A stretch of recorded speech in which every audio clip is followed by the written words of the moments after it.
ವಿಭವ ಶಂಕರ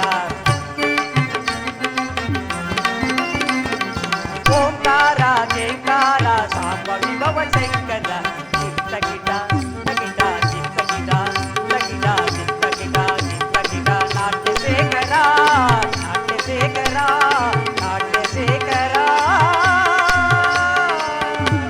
ಮಹಾದೇವ ಮಹಾದೇವ ಶ್ರೀಮನ್ನಾರಾಯಣರು ಶಂಕರನನ್ನು ಕರೆದುಕೊಂಡು ಶರವಣ ತೀರಕ್ಕೆ ಹೋಗುವಾಗ ದಾರಿಯಲ್ಲಿ ಅಹಂಕಾರದಿಂದ ಮೆರೆಯುತ್ತಿದ್ದ ಭೃಗುವನ್ನು ಸಂಧಿಸಿ ಆತನ ಪಾದದಲ್ಲಿ ಮೆರೆಯುತ್ತಿದ್ದ ಕಣ್ಣನ್ನು ಕಿತ್ತು ಶರವಣ ತೀರದತ್ತ ಹೋಗುತ್ತಿರುವರು. ಅತ್ತ ಕಡೆ ದೇವತೆಗಳೆಲ್ಲರೂ ಬ್ರಹ್ಮದೇವನೊಡಗೂಡಿ ಗಂಗಾ ತೀರದಲ್ಲಿ ಬಹು ಸಂಭ್ರಮದಿಂದ ಪರಮೇಶ್ವರರಿಗೆ ಅಗ್ರ ಪೂಜೆಯನ್ನು ಮಾಡಬೇಕೆಂದು ಅಣಿ ಮಾಡುತ್ತಿರುವುದು. ಹೀಗಿರುವಾಗ ಆ ದಕ್ಷ ಬ್ರಹ್ಮನಿಗೂ ಸಹ ಅಲ್ಲಿಗೆ ಬರುವ ಅಧಿಕಾರ ಉಂಟು. ಒಂದೊಮ್ಮೆ ಪರಮೇಶ್ವರಿಗೆ ಅಗ್ರ ಪೂಜೆಯನ್ನು ಕೊಟ್ಟದ್ದೇ ಆದಲ್ಲಿ ಆ ದಕ್ಷ ಬ್ರಹ್ಮನಿಗೆ ಅಸಮಾಧಾನವಾದರೂ ಆಗಬಹುದು. ಇರಲಿ, ನಾನೀವಾಗಲೇ ಹೋಗಿ ಮುಂದಾಗುವ ಶಿವಸತ್ರ ಯಾಗದ ಸಮಾರಂಭವನ್ನು ನೋಡಿಕೊಂಡು ಬರುವನು. ಅದು ಶಿವಭಕ್ತ ಶಿಖಾಮಣಿಯಾದ ದದೀಚ ಮಹರ್ಷಿಯು ಇತ್ತಲೇ ಬರುತ್ತಿರುವರು.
ಸುಖವಾಗಿ ಬಾಳು ಶಿವಭಕ್ತ ಶಿಖಾಮಣಿ, ಪರಮೇಶ್ವರರ ಭಕ್ತಿ ರಾಜ್ಯದಲ್ಲಿ ಹುಟ್ಟಿವ ಬ್ರಹ್ಮಾಂಡವೊಳಗೊಂಡು ಆ ಚಂಬರನಾದ ಪರಮೇಶ್ವರ ನಾಮಾಮೃತವು ನನ್ನ ಸರ್ವಾಂಗ ವ್ಯಾಪಿಸುವಾಗ ಸುಖವಲ್ಲದೆ ಮತ್ತೇನು? ಹಾಗೆನ್ನಬೇಡ ದದೀಚಿದೇವ. ಭಕ್ತರುಗಳಲ್ಲಿ ಪರಮೇಶ್ವರನಿಗೆ ನೀನಲ್ಲವೇ ಮೊದಲಿಗ? ನೀನಿಲ್ಲದ ಸ್ಥಳದಲ್ಲಿ ಆ ಶಿವನಿಲ್ಲ, ಆ ಶಿವಸ್ವಾಮಿ ಇಲ್ಲದ ಸ್ಥಳದಲ್ಲಿ ನೀನಿಲ್ಲ. ಆ ಪರಮೇಶ್ವರರ ಆತ್ಮಲಿಂಗ ಸ್ವರೂಪವೇ ನೀನಾಗಿರುವಾಗ ನಿನ್ನ ಭಾಗ್ಯಕ್ಕೆ ಏನೆಂದು ತಾನೇ ಇರಲಿ. ನೀವೀವಾಗ ಎಲ್ಲಿಗೆ ಹೋಗುತ್ತಿದ್ದೀರಿ? ಸೂರ್ಯಾಸ್ತಮಯ ಸಮಯದಲ್ಲಿ ಅನೇಕ ಪಕ್ಷಿಗಳು ಒಂದು ವಿಶಾಲವಾದ ಮರವನ್ನು ಆಶ್ರಯಿಸಲು ಬೆಳಗಾಗುತ್ತಲೇ ಚೆದರಿ ಹಾರುವಂತೆ ಈ ಸುರ ಭೂಮಿಯಲ್ಲಿ ದೇವತೆಗಳು ತಮ್ಮ ತಮ್ಮ ಜನ್ಮ ಶಾಂತಿಗಾಗಿ ಪರಮೇಶ್ವರನೆಂಬ ವಿಶಾಲವಾದ ವೃಕ್ಷವನ್ನು ಆಶ್ರಯಿಸಲು ಈಗಾಗಲೇ ಶರವಣ ತೀರದಲ್ಲಿ ಸೇರುತ್ತಿರುವರು. ಆದ್ದರಿಂದ ಆ ಪವಿತ್ರವರದ ಶಿವಸತ್ರಕ್ಕೆ ಹೋಗುತ್ತಿರುವೆನು. ಬಹಳ ಸಂತೋಷ, ಬಹಳ ಸಂತೋಷ ಶಿವಭಕ್ತನೇ. ನಿನ್ನಿಂದ ಪರಿಶೋಭಿಸಲ್ಪಡುವ ಶಿವಸತ್ರ ಯಾಗದ ಸಮಾರಂಭವನ್ನು ನೋಡಲು ನಾನು ಈವಾಗಲೇ ಕೈಲಾಸ ಮಾರ್ಗವಾಗಿ ಹೋಗುವೆನು. ಮಹಾದೇವ ಮಹಾದೇವ. ಹಾಗೇ ನಾರದರ ಲೀಲೆಯೇ ಲೀಲೆ. ಸಂಸಾರ ಚಕ್ರ